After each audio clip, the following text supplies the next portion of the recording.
Assalamualaikum warahmatullahi wabarakatuh. Perkenalkan, nama saya Azza Maulidah.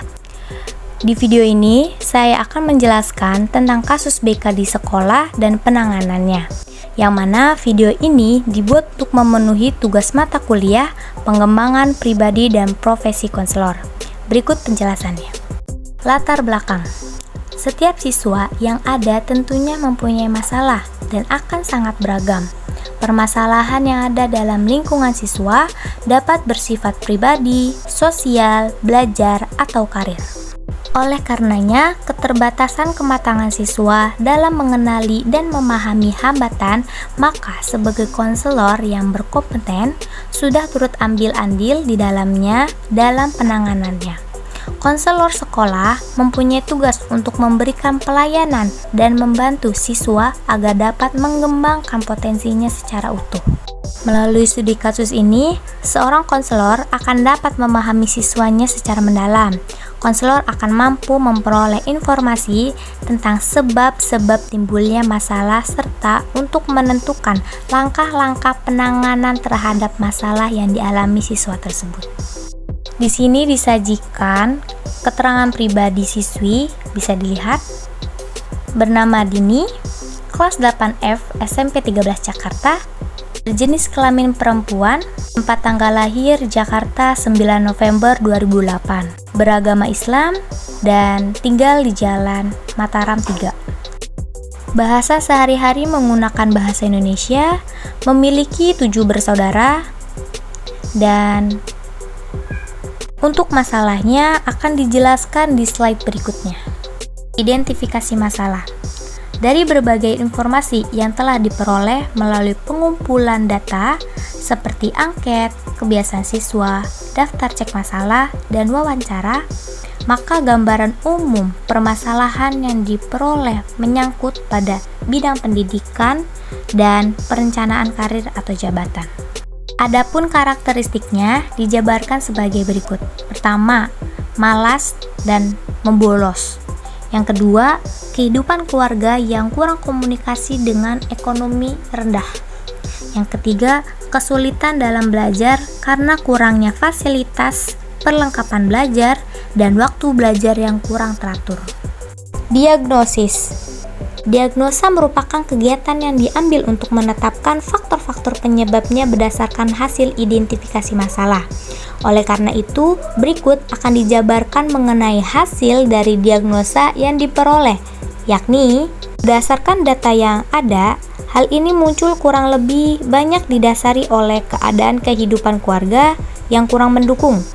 Komunikasi yang kurang efektif pun menjadi permasalahan penting. Selain itu, keadaan penghidupan yang disebabkan terhimpitnya ekonomi membuat sang anak memberikan kontribusi yang masuk akal untuk tidak terlalu mematok cita-cita ke depannya. Jadi disimpulkan bahwa masalah yang dialami siswa disebabkan oleh faktor lain, antara lain kepercayaan diri yang kurang pada klien dalam menyusun cita-cita. Yang kedua, keadaan keluarga yang kurang memperhatikan akademik anak. Dan yang ketiga, kesulitan mengakses pembelajaran. Prognosis. Prognosis merupakan estimasi alternatif pemecahan masalah yang mungkin dilakukan berdasarkan hasil diagnosis. Dari hasil diagnosis di atas, maka rencana bantuan atau treatment yang dapat diberikan kepada siswa dalam usaha untuk memecahkan masalahnya yaitu: pertama, pemberian bantuan konseling Gestalt dengan teknik kursi kosong. Yang kedua adalah bimbingan karir. Selanjutnya ada treatment.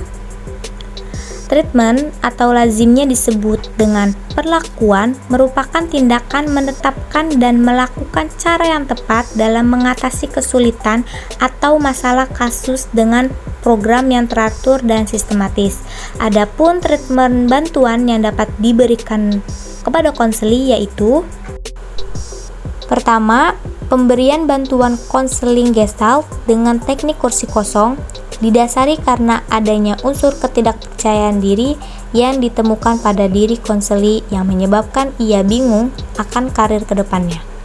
Konsep dari pendekatan Gestalt dengan teknik kursi kosong sendiri adalah untuk membantu konseli dalam memecahkan masalah interpersonal yang ada dalam dirinya seperti rasa kurang percaya diri. Sehingga konseli bisa memiliki kesadaran secara utuh akan dirinya. Dan ia akan mencari dan menemukan apa yang diperlukan untuk dirinya. Diharapkan konseli akan menyadari bahwa karir penting untuk kehidupan diri konseli lebih dari kedepannya. Kedua adalah pemberian bimbingan karir. Bimbingan karir dilakukan dalam bentuk pemberian layanan informasi tentang karir.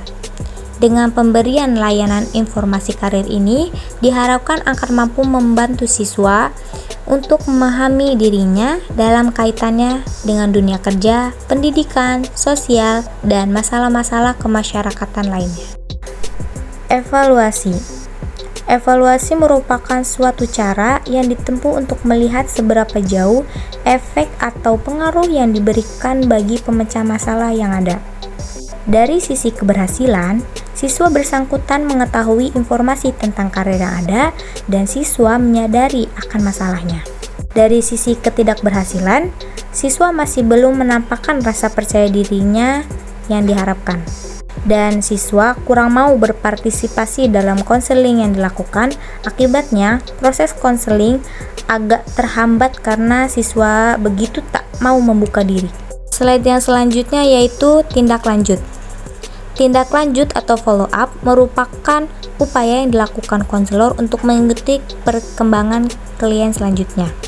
Adapun langkah-langkah yang dilakukan dalam kegiatan ini antara lain: yang pertama, memberikan motivasi kepada siswa untuk giat belajar dan percaya sepenuhnya pada kemampuan yang dimilikinya, sehingga ia mampu menata cita-citanya dengan percaya diri sesuai potensinya. Kemudian, guru BK senantiasa memberikan perhatian kepada siswanya, khususnya dalam belajar, serta memberikan motivasi kepada siswa dalam pembelajarannya. Selain itu, orang tua juga perlu diberitahukan agar mendukung keinginan siswa yang berhubungan dengan cita-citanya. Terima kasih, kurang dan lebihnya saya mohon maaf. Semoga video ini bermanfaat. Wassalamualaikum warahmatullahi wabarakatuh.